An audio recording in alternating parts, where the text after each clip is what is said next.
All right, pro tip: got crazy ratchet people driving down your street. Get this sign. Please slow down. It's the best thing. Sen helped me put this together.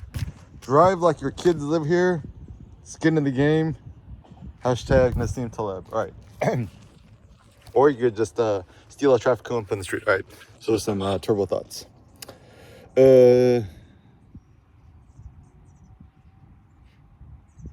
First and foremost, iPad Pro, Pros Max. No, just get the small 11-inch iPad Pro. The newest one, M1, M2, M3, M4, 5, 720p, ultra mode, no keyboard, no stylus, Apple stylus. Just hold the iPad with two hands, stare at the Apple logo, and have the camera face you, and you could just vlog out your thoughts. The reason why I think that the surprisingly iPad Pro wide mode facing yourself is such a potent vlogging tool is that so some thoughts. To increase your shipping time or to improve the workflow of things,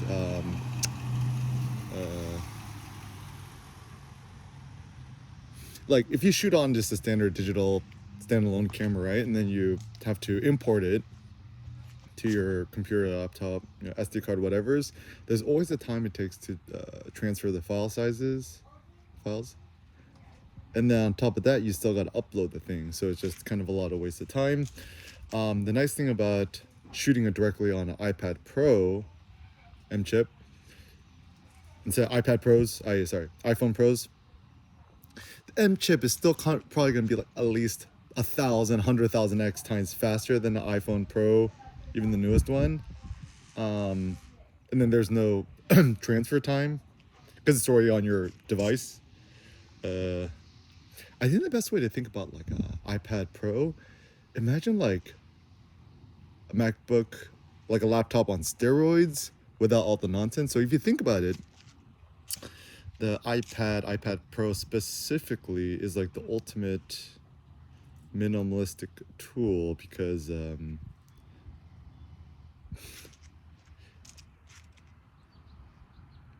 doesn't have all the other nonsense, and also still has a camera. It's pretty amazing. I think the iPad Pro is insanely underrated. Just if you don't have it yet, you want to be happier or be a more productive photographer or visual artist, whatever, just buy a new iPad Pro, the M2, M3, M4, whatever's out, the newest one. Get the 11-inch, medium capacity or slightly medium, higher capacity, whatevs. And I still think buying a new iPad Pro is still 1,000x better investment than buying a new iPhone. Because the thing with iPad Pro is it doesn't get outdated as often.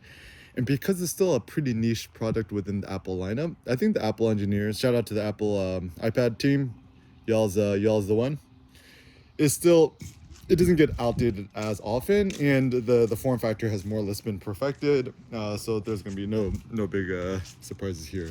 I mean, also, like, I think more and more about a laptop or the iPhone or a phone. It's like, okay, so I've found some useful hacks with the iPhone for photography. Is shoot in noir mode and then rich contrast mode to 100%, whatevs. And the black and white photos it produces looks pretty good, but the downside is you cannot add like high grain, high contrast. And still, if you think about the overall speed in which an iPhone shoots, because you could use a third-party photo app, right? And then there's a lot of good ones. I'm not 100% sure which ones are the best right now, but still, because it's not native to the iPhone iOS, you're still gonna have to bypass a lock screen in order to open up the camera. I'm like, no, you can't. Life too short for that. I mean, like, instead of buying an iPhone Pro, just buy a Ricoh GR3X or the newest Ricoh GR4, 5, 6, whatever it comes out. That's simply sheer high contrast. And also, like, the turbo thought I had too is the best way to think about photography or camera is a creative tool. artistic creating tool. So any camera that could, out of camera, no RAWs is losers, right? Could shoot an in-camera JPEG and spit out, a beautiful looking image straight out of camera. That's a good idea. So for example, like Pentax 645Z, the film, the positive film, slide film simulation, I forget which one, the JPEG, the small JPEG, extra small JPEG looked phenomenal, right? Any new Fujifilm camera, the film simulations for color look great. The black and white Acros is like not that interesting, truth be told. So if you're like really into color photography, my personal recommendation is get the newest Fujifilm something whatever cameras, do the color simulation ones on that. For black and white, a Ricoh GR3X in high contrast black and white. Also surprisingly, so like all my fucking Ricos have died. I had like many years ago when I was in Japan, in my Ricoh GR at the time, GR2 went kaput. Testing all the cameras at the camera stores, and actually the best camera was, my favorite camera was actually surprisingly the Lumix G9, and I was testing out lenses, and then surprisingly the Leica Lumix 12mm 1.4 lens was good, the 24mm equivalent, and actually the G9 has been surprisingly robust up until now. And then they also updated the firmware, so Lumix G9 with the Leica Lumix 12mm 1.4 lens, the dynamic monochrome mode was small JPEG with the grain added to the max and black and white added max, makes surprisingly very beautiful photos. And also something I've also been doing too, just 1080p 30 fps because smaller file sizes are better.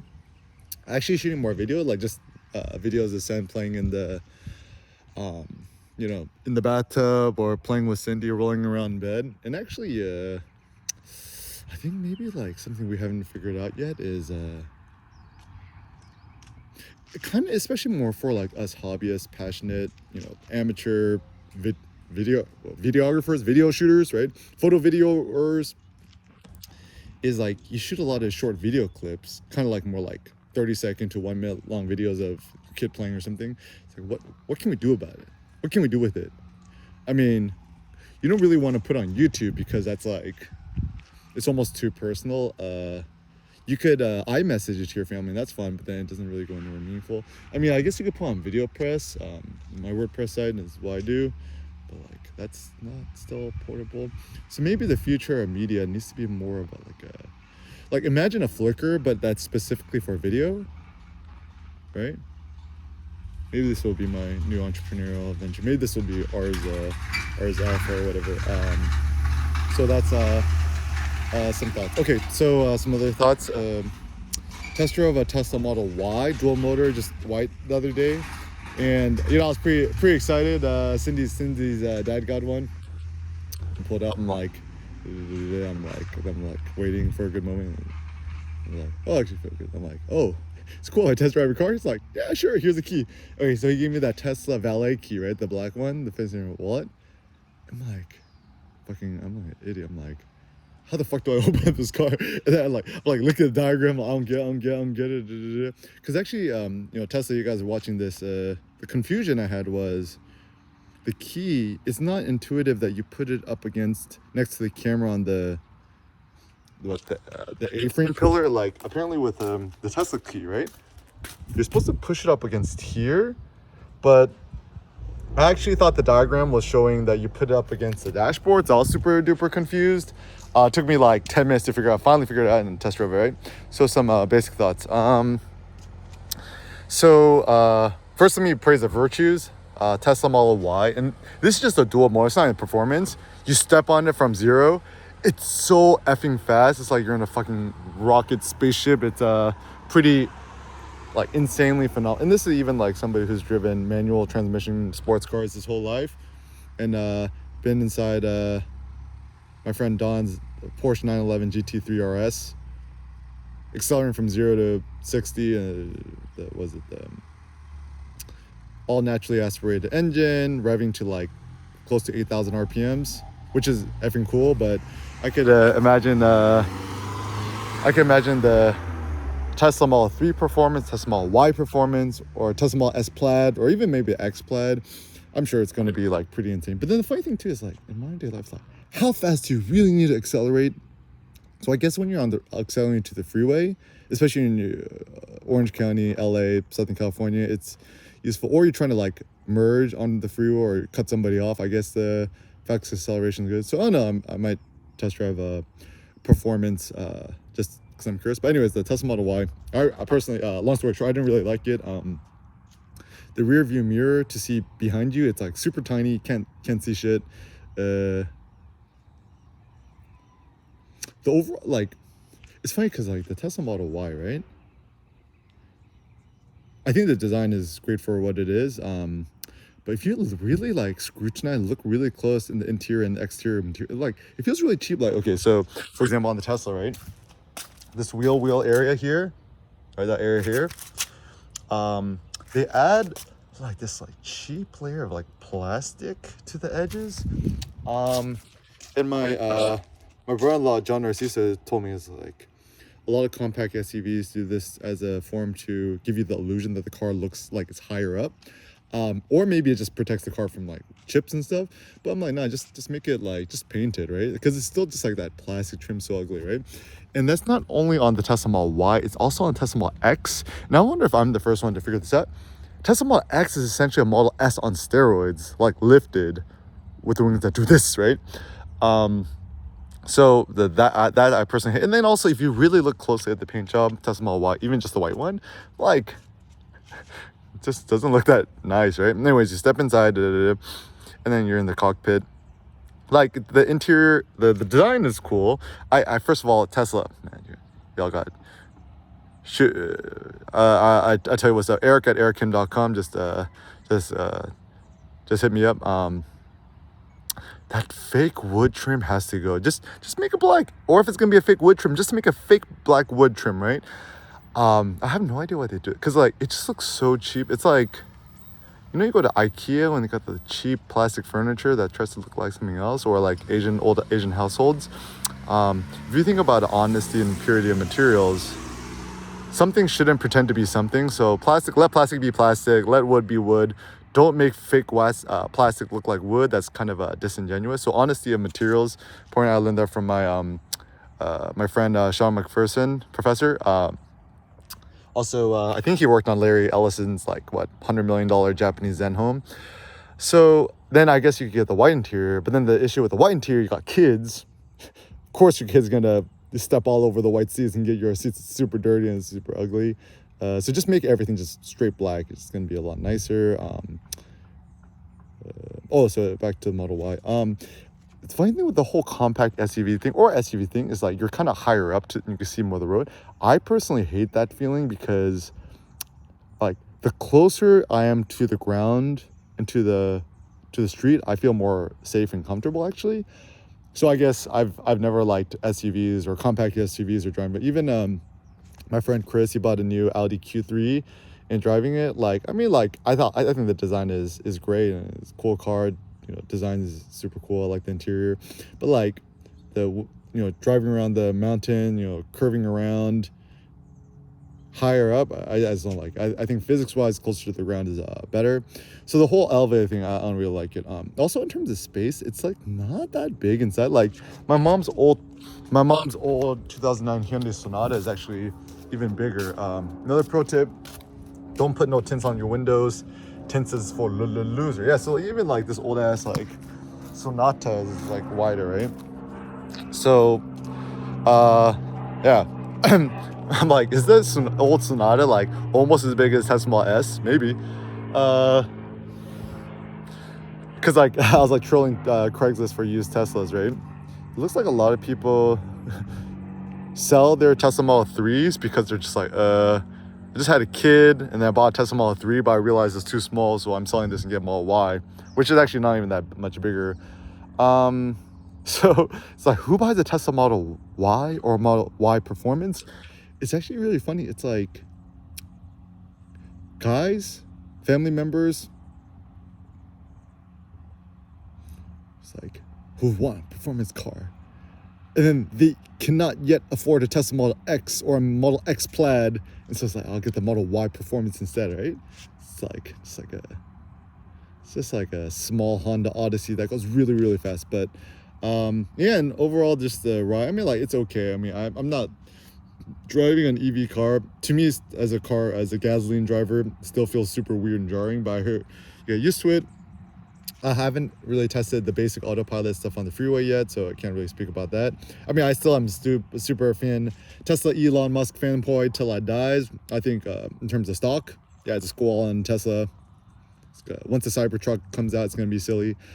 And also the semis is out already, coming out, whatever's. Good future for EV. But I'm just speaking for us consumers from the other end. So Model Y is, yeah, don't get a Model Y. If in fact, I actually prefer the Model 3 because it's more intelligent how they maximize space in such a small car. But then again, like I test drove my friend Kevin's Tesla Model 3 way back when it first came out, the dual motor. Super cool, did it, but I'm just kind of like, I'm kind of over it, right? So I have yet test drove a Tesla Model S Plaid, Model X Plaid. So I'll give you some thoughts about this later. Anyways, so some more thoughts. It ain't happy. Like, okay, so I'm happy, super happy. Once you're super happy, then what? So the goal then isn't to maximize your happiness, but it's more to like maximize your power, your impact, your whatever's. A simple way to think about it is like, if you were Elon Musk, like how would you live your life? And I kind of like it too, because like, does Elon Musk answer all his emails? Like, no, it's like you don't got time for it, right? And then people pardon him for it, right? Because he's Elon Musk, right? I'm Eric Kim, I'm EK, I can do what I want, I do what I please, don't get in my way, right? So also similarly speaking, maybe it's a good idea to not just think of yourself as human, all too human, Nietzsche. Don't think of yourself like a mere mortal. Go like Howard Hughes, right? It's like somebody who's bigger than life. Tony Stark, Iron Man, maybe even go Batman status. I think the reason why people read like Iron Man and Batman is because they're just mere mortals and they've become heroes, right? It's like, how far can a human go? So, I mean, some thoughts. I think tech is dead. I think media is the future. I mean, just, it's funny because like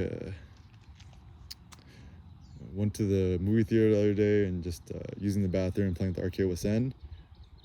Yeah, actually it looks like the future for movies pretty bright. Like what, Spider-Man came out the other day or something, right? Dude, there's so many people online to watch the movie. Like so many people.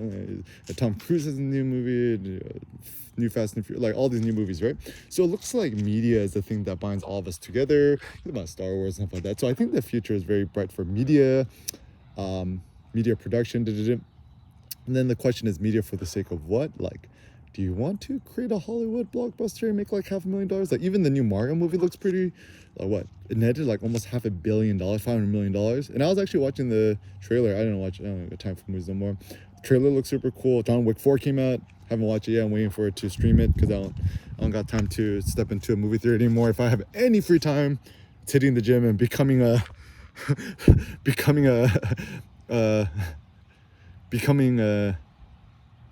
Spartan 300 barbarian, epic thing in real life. So this is also the funny thing too. Like, for people who play Diablo, I guess the new Diablo 4 came out soon. Yet, not sure. It's like super late. It's like no paladin yet. No paladin. Ain't finna play it. Lightsaber, the Diablo 2 expansion, right? So it's like all these dudes spending like hundreds of trillions of hours clicking away and turning their warlock or their barbarian to a level 999, mythical powers, more strength. I'm like, bro, use all that time, just go to the gym, then become that in real life. Isn't that better? Because like once your video game gets outdated, right? Like once Diablo 4 gets outdated and Diablo 5 comes out in like 8 years, like what's gonna happen to all your items? Nah, it's all gonna go away, right? So don't invest your own body. And also, this is another good thought. For clothes, just buy a Lululemon size small, training t-shirt. thing, whatever. Just get one on clearance. I'm just wearing a, what is it, the Balancer? I just liked it because it's like this like super hype yellow. Will also cut your own hair. Even if you do a shitty job, just do a good job in the front. Just do it like last. Just watch Eric Kim, how do I cut my own hair. Just get the Wahl, the WAHL wireless electric trimmer, and just do it yourself. Yeah, it's actually, I feel more pride doing it myself, right? Buy a size small Lululemon workout shirt. Just get a clearance. Just get some wild, wacky color, and then just let yourself get super duper jacked and buff and swole until it feels tight here. Some people, I'm like becoming like the suburban dumb, like slow the F down, right? So another funny turbo thought I have about colors. So in order to not look goofy, actually, just wear black pants or black shoes or black whatever, and then get just one really bright accent color. So like a yellow shirt, right? So for example, if you had like a bright yellow shirt and like bright magenta pants, it would look kind of goofy because two really, really bright colors next to each other looks kind of silly. Like, for example, if you had if you bought a new hyper sports car, whatever, right? If the body paint was like a hype magenta color and the rims were like a hyper green color, it almost looks like a silly toy. Like, it doesn't look cool. But if it's like a hype magenta color and just like black rims, yeah, maybe better, or maybe even yellow rims or gold rims, looks a little more subtle. Yeah, so just try not to go more than one accent color. Yeah, so how does one gain more power? I mean, I think yeah, ironically enough, so some thoughts, right? One, simple heuristic: do not spend more than $2,500 on your car. I'm like 35 years old, born 1988. Every single car I've owned in my life has never cost more than $2,500. The $2,500 I bought in college, what, junior year? I think I bought junior year. A 1990 Mazda Miata red, 5-speed, no power steering, no power nothing. Bought for $2,500. And then more recently, my mom's old Sonata got for $399. Cost like maybe $2,000 to fix it up, $1,000 in DMV registration fees. So I guess $3,000, right? So now my new goal is the next car I drive, a company has to pay me money to drive it and promote it. So if you want me to promote your car, shoot me an email, eric@erickim.com. Be like the next DJ Khaled, like Cloth Talk, or was it Ghost Phantom Talks? Was it Rolls Talks? Vlog in the car, like was it what's his name? 안녕하세요. Was it thoughts of cameras? Anyway, so moral of the story is more power is the goal, not more happiness.